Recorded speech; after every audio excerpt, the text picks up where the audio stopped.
Selamat datang di channel Pemuja Malam. Jangan lupa like, share, and subscribe ya. Terima kasih. Chapter 11. Tak mampu mengubur rasa. Menjadi seorang sekretaris adalah hal yang tidak dibayangkan oleh seorang Dione Eliskiona. Bukan karena ia tak mampu, hanya saja ia tak suka bekerja yang hanya berkutat dengan satu orang. Ia lebih menyukai kerja dalam tim yang bisa membuatnya berbaur dengan para karyawan lain. Alice ingin menolak, tapi gaji yang dijanjikan sungguh sangat menggiurkan.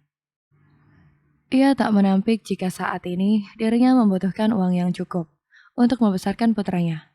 Sebagai orang tua tunggal, Alice memiliki tanggung jawab penuh untuk membiayai dan mendidik anaknya.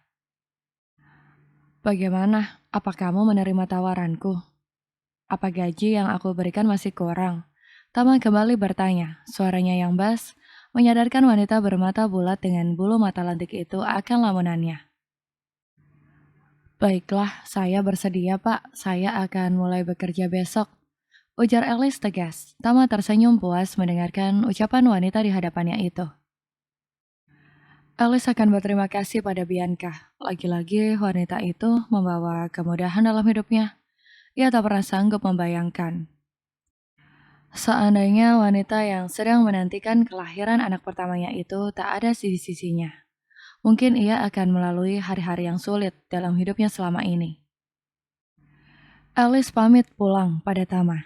Dengan langkah kaki yang santai, ia keluar dari gedung tinggi tersebut. Tujuannya saat ini hanya ingin pulang ke rumah untuk mempersiapkan diri bekerja besok, serta ia tak sabar ingin menelpon putra kesayangannya itu. Jarak perusahaan yang tak jauh dari rumahnya membuat Alice tak membutuhkan waktu yang lama untuk sampai ke rumah. Rumah yang besar itu tampak sepi, seakan tak ada seorang pun di sana. Sepi sekali, pada kemana mereka semuanya? Gumamnya bertanya pada diri sendiri. Pelayan wanita yang umurnya lebih tua darinya berjalan masuk dari pintu belakang, yang menjorok pada kolam renang. Siti, tunggu. Pelayan yang dipanggil namanya itu pun menoleh. Kemana semua yang ada di rumah ini? Kenapa rumah tampak begitu sepi? Ada kok mbak, Nyonya dan Tuan di kamarnya, sedangkan Mas Vano di kolam renang. Ini saya baru saja mengantarkan cemilan untuknya. Jawab Siti. Alice hanya mampu beroria saja. Siti pamit untuk kembali ke dapur. Alice pun ikut melangkahkan kakinya menuju kamar. Ia merasa sepi, tak ada Noah di sampingnya. Biasanya saat ia pulang kerja seperti ini, ia biasa disambut celotehan riang dari bibir kecil putranya itu. Alice mengeluarkan ponselnya yang ada di saku celana, memulai panggilan video call, meletakkan tasnya di atas nakas dan beralih membuka pintu balkon kamar. Alice berdiri di dekat pembatas balkon sambil memperhatikan langit yang masih berwarna biru dengan awan putih yang berjalan. Mami, kau tak menyayangiku, ujar bocah kecil di layar ponsel dengan wajah yang merengut. Wajah bulatnya memenuhi layar ponsel Alice. Bibir yang cemberut serta mata yang tak mau menatap cukup bikin wajah Alice kaget melihatnya. Hei, ada apa ini? Baru mengangkat panggilan, langsung bilang, Mami tidak menyayangimu.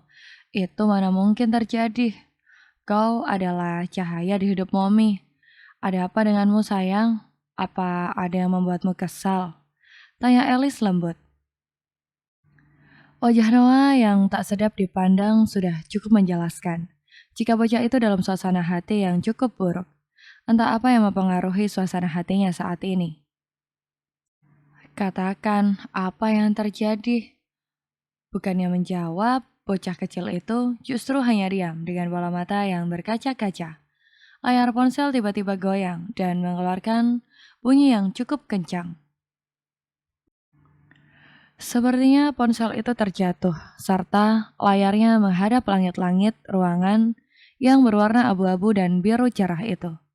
Terdapat tempelan bintang-bintang kecil yang bersinar di saat gelap. Alice yakin saat itu putranya sedang berada di kamarnya sendiri. Sayang, kamu belum menjelaskan pada Mommy. Ada apa denganmu? Kenapa kamu jadi marah-marah seperti ini? Apa yang membuatmu kesal pada Mommy? Tak ada jawaban dari sosok yang dipanggil. Noah, hei, kamu di mana sayang? Jangan mengabaikan Mommy seperti ini. Kamu mau kalau Mommy sedih? Alice terus berucap walau ia tak yakin putranya itu akan menjawab panggilannya. Layar ponsel masih sama seperti semula. Bocah kecil itu sangat susah dibujuk. Jika ia sudah mulai merajuk atau ada sesuatu yang membuat dirinya kesal. Anakmu sedang menangis di sudut balkon kamar, ujar Bianca. Kini wajahnya yang tampak pada layar ponsel tersebut. Wajahnya yang tampak sedikit pucat dengan pipi yang mulai membengkak. Alice menghela nafas berat. Apa yang terjadi padanya? Kenapa ia langsung menudingku dengan ucapan itu? Aku juga kurang tahu. Saat Ed menjemputnya dari sekolah, ia sudah berkelahi dengan teman sekelasnya. Gurunya mengatakan jika Noah memukul temannya dan bersikap nakal. Tapi putramu hanya diam tanpa menjawab sepatah kata pun. Hanya wajahnya yang cemberut dengan air mata yang mengalir. Kamu tahu sendiri bagaimana putramu itu. Ia tidak akan memukul seseorang jika orang itu tidak mengganggunya. Bisakah kau membantuku, Bi? Tolong dekatkan ponsel ini padanya. Andai aku dekat, aku pasti akan memeluknya saat ini. Bianca mengangguk. Ia berjalan dan melewati pintu kaca yang terbuka itu, menyesuaikan tingginya pada bocah lelaki yang meringkuk di sudut pembatas. Menyembunyikan wajah kecil yang penuh darah air mata di antara kedua lengan yang bertemu pada kedua lututnya. Bianca mendekatkan layar ponsel pada Noah. Sayang, apa ada yang nakal padamu? Mommy minta maaf jika Mommy sudah membuatmu sedih. Apa kamu membenci Mommy sayang? Ujar Alice mencoba membujuk sang putra. Noah menegakkan kepalanya, wajahnya yang penuh linangan air mata, bikin hati Alice sedih. Dadanya seakan tercubit nyeri. Putra yang begitu ia sayang tak dapat ia peluk. Kata temanku, Mommy tak sayang padaku. Makanya Mommy pergi meninggalkanku, seperti Daddy yang tak menginginkanku. Buktinya, Daddy lebih memilih untuk pergi ke surga daripada bersamaku. Mereka bilang aku nakal, makanya Mommy meninggalkanku dan pergi untuk mencari anak baru. Tangis itu kini pecah dengan suara yang begitu nyaring. Alice tersentak. Ia tak menyangka putranya akan mendengarkan ucapan itu dari teman-temannya. Entah dari mana anak kecil itu belajar perkataan pedas yang cukup menghancurkan mental anaknya. Mata Alice pun ikut berkaca-kaca. Ia tak bermaksud membuat putranya mengira jika ia meninggalkannya karena sudah tidak menginginkannya lagi. Justru ia melakukan itu demi melindungi putranya dari rasa sakit. Ia tak tahu harus menjelaskan bagaimana pada anaknya itu. Hubungan seperti apa yang ia miliki terhadap dedinya itu. Mungkin keluarga Apsara akan menerima kehadiran Noah, karena ia adalah bagian dari mereka. Tapi Alice tak sanggup berpisah dari putranya sendiri. No sayang, Mommy tidak meninggalkan Noah karena Mommy benci Noah. Mommy hanya ada urusan sedikit dan belum selesai. Jadi besok Uncle Vano yang akan menjemput Noah dan membawa Noah pada Mommy. Jelas Alice. Noah yang mendengar ucapannya langsung menghentikan tangisnya. Benarkah aku akan bersama Mommy lagi? Tanya Noah memastikan apa yang ia dengar sekali lagi. That's right. Uncle Vano akan berangkat lusa. Mommy menelponmu untuk mengabari itu. Jadi kamu bisa bersiap-siap dengan Auntie Bianca. Maafkan Mommy sayang, I love you. Kamu harta Mommy yang paling berharga. Bagaimana mungkin Mommy akan meninggalkanmu? Wajah Noah berubah seketika. Raut kecewa di wajahnya kini berubah menjadi binar bahagia.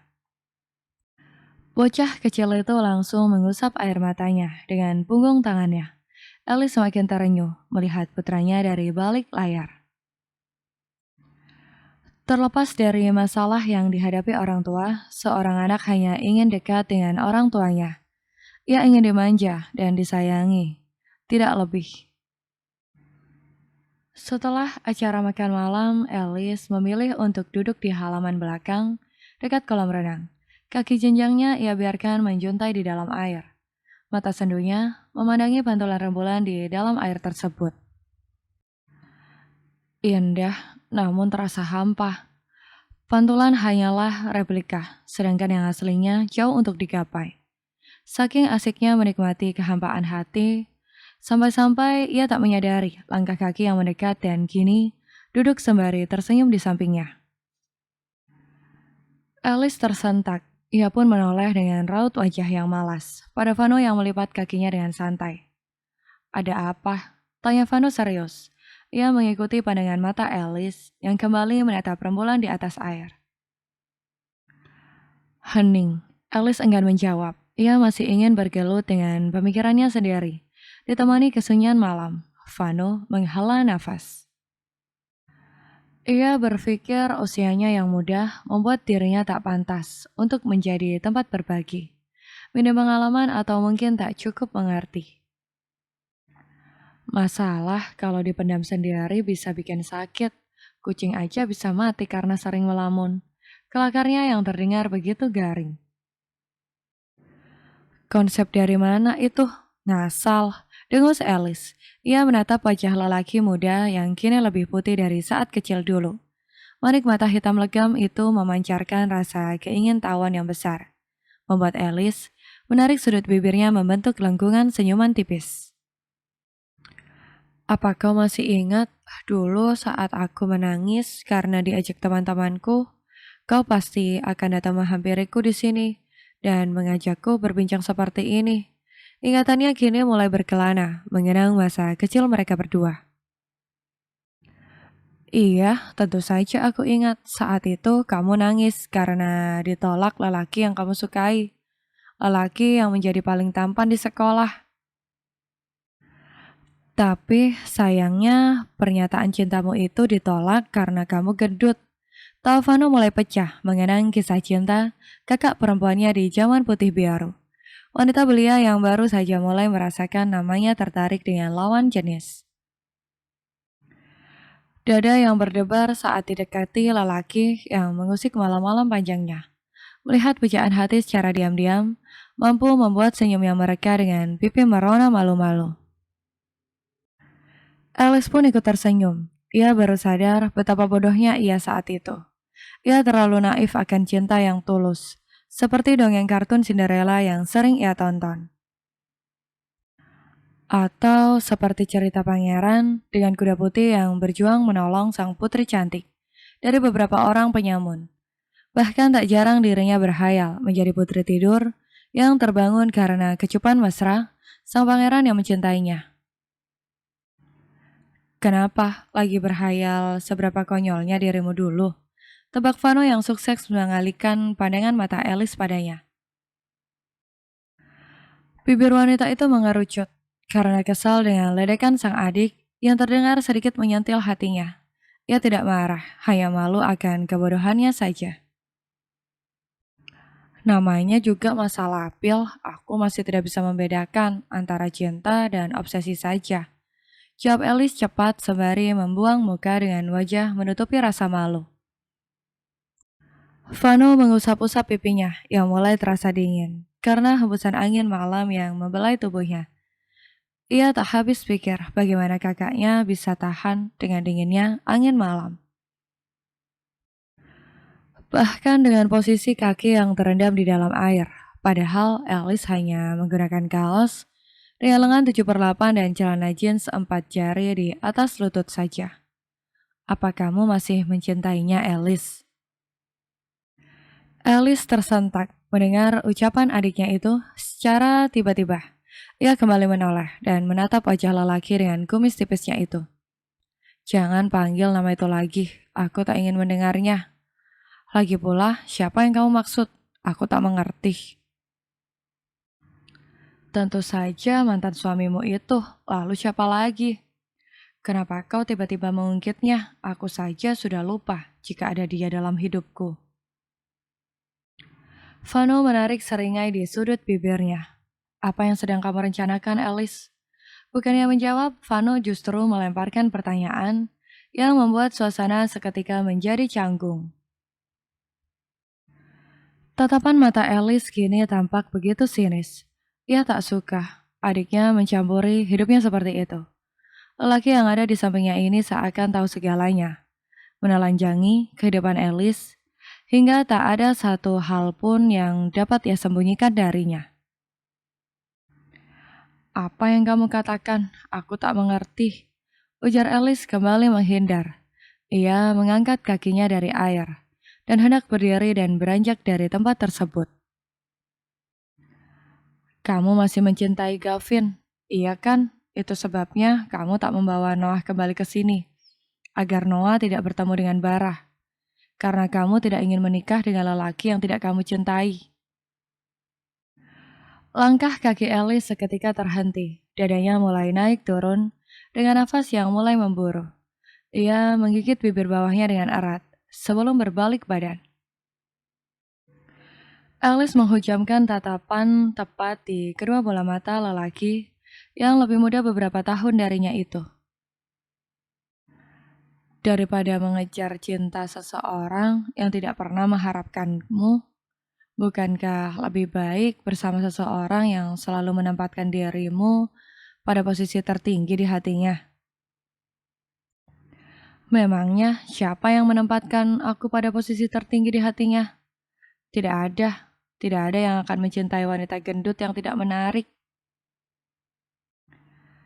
Jadi, jangan asal bicara jika kau tak tahu apa-apa. Terkadang, rasa ingin tahumu itu membuatku sedikit menjengkelkan di mataku. Sentak Alice. Ia menekan setiap kata yang keluar dari mulutnya, menegaskan pada sang adik bahwa ia tak suka ada orang lain yang mengusik privasinya. Aku minta maaf jika itu membuatmu kesal. Sebagai seorang adik, aku hanya ingin yang terbaik untukmu. Apapun yang sedang kau rencanakan saat ini, aku harap kamu urungkan saja. Jangan membuat hidupmu menjadi rumit nantinya. Aku... Stop, aku tak ingin mendengar apapun dari mulutmu. Apa yang akan aku lakukan nantinya, dan apa yang aku rencanakan itu bukan urusanmu. Jangan ikut campur, Vano. Kamu tidak mengerti apapun. Kamu tak tahu apa yang aku rasakan di dalam sini. Ucap Alice tegas. Ia menunjuk dadanya, kemudian ia remas dengan erat. Mata itu mulai berkaca-kaca. Kesedihan tampak begitu jelas di bola mata yang mendung itu. Alice kembali berbalik. Sesak dadanya kian mendarah, membuatnya ingin segera meninggalkan tempat itu, tanpa peduli pada adiknya yang menatap iba padanya. Apa sebegitu menyedihkan hidupnya saat ini? Langkah kaki cepat dengan kedua tangan terkepal. Kedua bibirnya terkatup erat dengan tatapan mata yang nyalang. Entah siapa yang akan menjadi korban amarahnya selanjutnya. Tempat ia melampiaskan rasa panas di hatinya yang ia pendam selama itu. Waktu 5 tahun tak mampu mengubur rasa itu, yang telah bersemayam di hatinya begitu saja. Vano menatap kepergian Alice dengan raut wajah kecewa. Waktu tak hanya mengubah penampilan sang kakak, tetapi juga mengubah karakter dan wataknya. Tak ada lagi wajah riang penuh senyum dan nada suara manja saat menyebut namanya. Vano seakan tak mengenali lagi siapa wanita yang kini pergi menjauh masuk ke dalam rumah itu. Sebagai seorang adik, aku berdoa semoga kamu bersama lelaki yang tulus mencintaimu, Kak. Karena terkadang seseorang yang kita cintai belum tentu membawa kebahagiaan dalam hidup kita, tapi justru air mata dan derita. Bersambung.